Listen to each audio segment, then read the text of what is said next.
and welcome to another edition of Trader Talk TV. Today we have Yoav, head of EMEA from LiveRail in the office. Yoav, thank you. How are you doing? I'm good. Yoav's in today to talk with me about the state of mobile advertising, in particular the banner in mobile.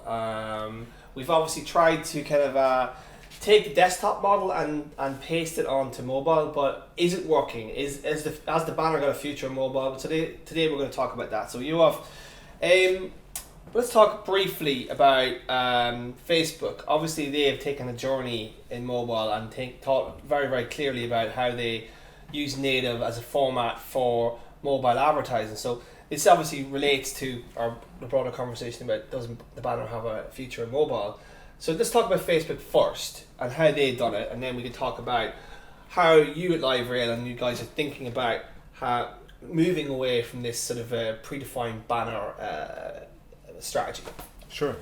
So I think, one of the, and I said it multiple times, one of the impressive things when you go into the Facebook organization, which we did a year ago, is that in Facebook there's two key things that the company really cares about when it comes to advertising. First of all, it's protecting consumer privacy and protecting the consumer experience overall. And the second thing is driving significant real value to advertisers that can be measured.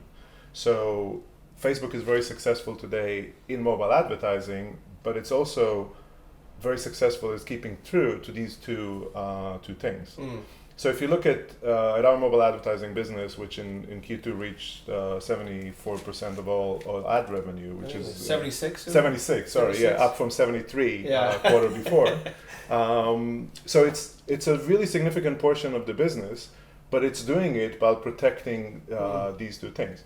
So you go in and when we talk about people-based marketing at scale, which is the core message that we have to marketers, is how you can advertise to real people rather than to cookies.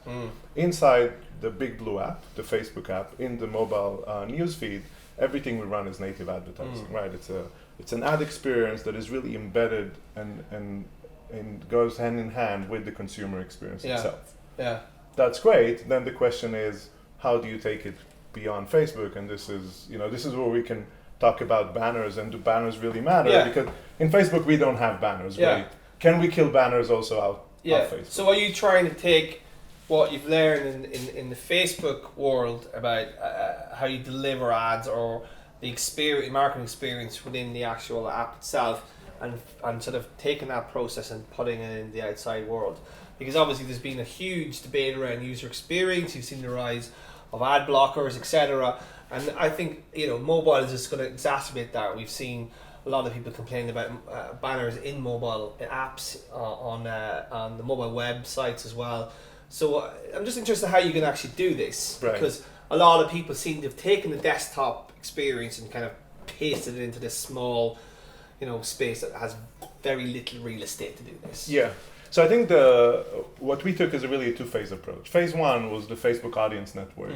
From my perspective, Facebook Audience Network was really a test ground to understand whether taking the same type of targeted advertising that we have inside the Facebook mobile newsfeed, if we extend it to third-party apps, we'll take, for example, Shazam. If you take the same type of targeting, apply it inside an app like Shazam, will you generate the same value to advertiser while protecting the consumer experience? These two things that we said we really want to focus on. So and this is what we've done. So we basically went to Shazam, and he said, if you use Shazam, let's say you have an area here which is the actual stuff that you're playing, and then they actually have a newsfeed kind of an environment. And, they created a placement here, which is a native placement. It's really well integrated into the consumer experience of Shazam.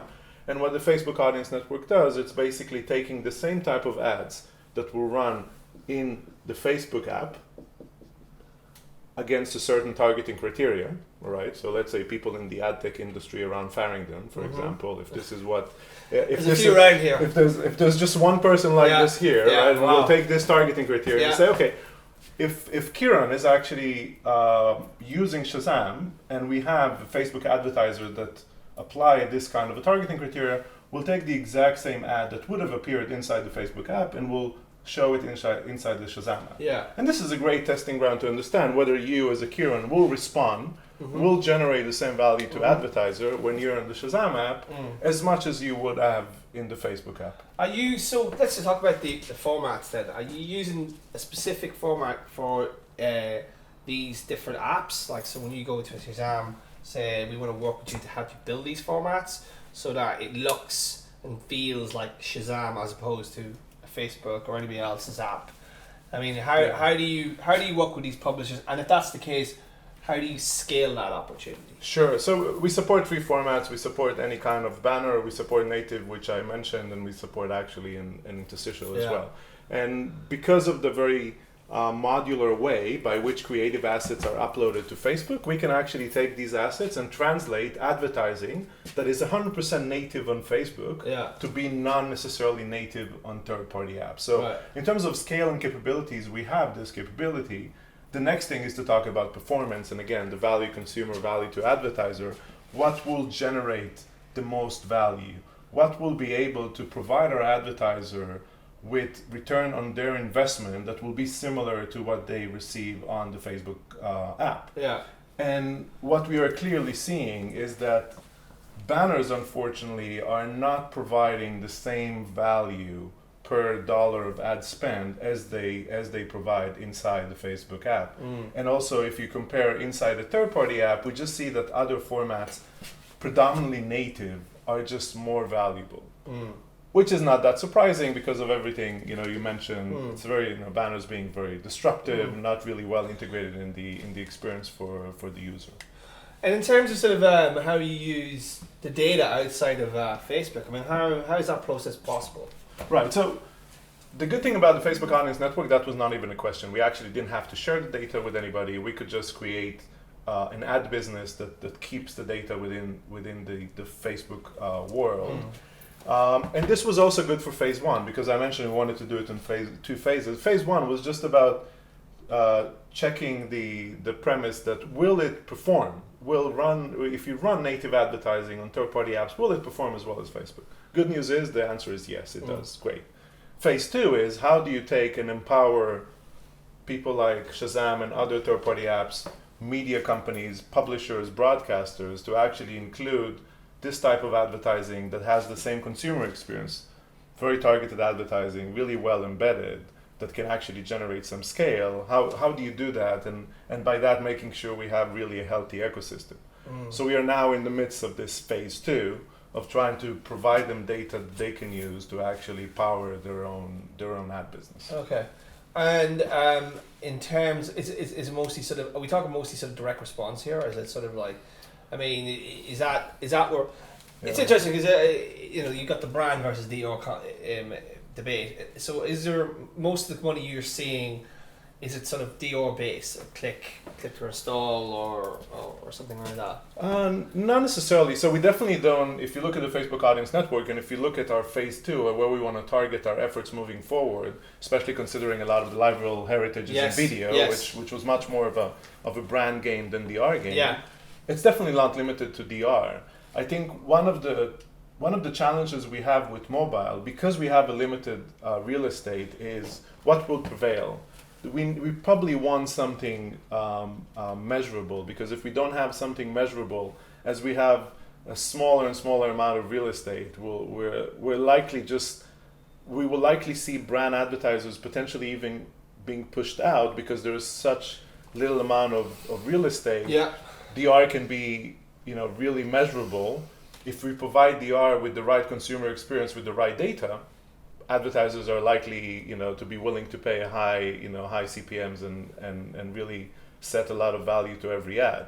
So in this kind of environment, I believe that at least for now, even brand advertising in mobile needs to be very, very measurable, because we just don't have enough real estate to share between these kind of 2 sides of the ecosystem. Yeah. So in terms of measurement, then is the fact that you're using cookieless piece helping the advertisers? So I don't think we are there yet. So we are there with the Facebook Audience Network because it's from an advertiser perspective, it's part of the Facebook ad business, which means that we can leverage a lot of the Facebook tools to actually demonstrate real business results. That's great.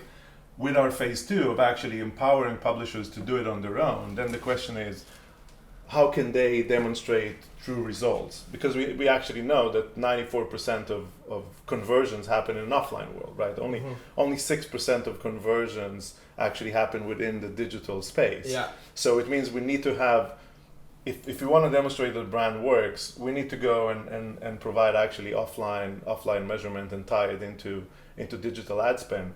I think there's still, even for us, there's still a way to go, and this is really where we want to take it is, okay, the first thing we want to do is empower people with data so they can run a great targeted experience, hopefully can eliminate banners, providing them tools to create very custom formats that will really work for their specific app.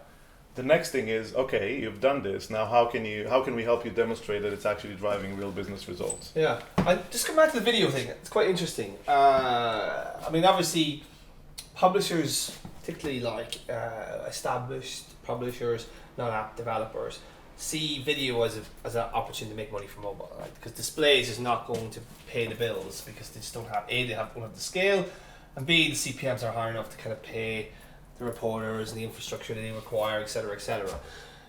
In mobile or mobile video, I'm just wondering what kind of formats we talking about here. Are we talking about autoplay? Are we talking about pre-rolls, or will we have to rethink the mobile experience in video as well? I mean, like, to our point, you know, if Shazam has this part and then suddenly there's an autoplay here, it's just not going to work out. But is it sort of, do we have to rethink that, or is it again? Is it more kind of a pre-roll for video content? It's a really interesting question because I think it's early stage in the mobile video game. We know that from a consumption perspective, this is growing really, really fast. And then you have a few questions you kind of want to answer. First of all, how much dominance will be asserted by the likes of Facebook and Google? We know that, you know, video viewership on Facebook is growing dramatically. Yeah. Because assuming that a lot of the video consumption in mobile will be discovery oriented, right? We know it doesn't necessarily suit the players that are the players we've seen in the desktop and definitely not in the offline space, right? They have been much more of a destination apps, destination sites. If mobile is much more of a discovery kind of experience, it raises the question as where will video ad real estate be? Yeah. So so I'm not sure about pre-roll because I think, you know, pre-roll there will be pre-roll. You know, it's not happening today inside Facebook, definitely happening inside YouTube. How much of this consumption will happen off these platforms? Yes. Yeah. You know, broadcasters will have this type of long form quality content that will have pre-roll. I think one of the kind of probably untapped areas is utility apps and gaming apps, right? They command a large share of users' time. Yeah. What kind of video advertising will prevail there? Yeah. Will it be a news feed like autoplay video? Yeah. Can they demonstrate advertiser value there? Under what circumstances? Inside Facebook, I think we are building a video business that is based on that, about an autoplay kind of video ads. In gaming apps, where you have a lot of interstitial ads with video. Yeah, so the video loads, the game loads, and the video could play. Yeah, or between stages of a game. Yeah. But the reality is, we still see brands being cautious about this. You know, I still feel there's a kind of a chasm between the amount of inventory available with video interstitials and the amount of brand spend that is going there. Yeah. I think maybe it's a kind of an inherent thinking that brands have still from the desktop world, where being inside a game is not a TV-like experience. Yeah. I'm not sure if it's the brands or the agencies, but I think somewhere in from a buy-side perspective, the jury's still out on whether this kind of ad format can deliver value. Yeah. But I think the good news is that none of it is banner anyway, right? Yeah. So I think at least, you know, going back to our point as to can banner sustain this or be our vehicle long time, I think we're almost confident the answer to that is no. In mobile, for sure. Yeah. So what we're going to see from LiveRail then the next couple of months, and are you rolling out this solution, or is it a so we are now actually launching what I call the phase 2, which is, you know, doing two main things. One is empowering publishers with anonymized Facebook audience data, so they can actually go and apply people-based marketing to their own business, not only rely on the extension of the Facebook ad spend. Yeah. So that's probably until the end of the year, that's what we want to go and look at is, does it really add value? Do marketers actually put value on this type of of targeting that will be enabled, and what's the right way to take it to market. And specifically, we're interested into seeing how this will actually work in mobile, which we know is more of a data poor environment today. And the second thing is taking the Facebook Audience Network to the next level, which is our launch of a mobile SSP, because especially when we talk about native, we are capturing such a big share of the native ad spend today.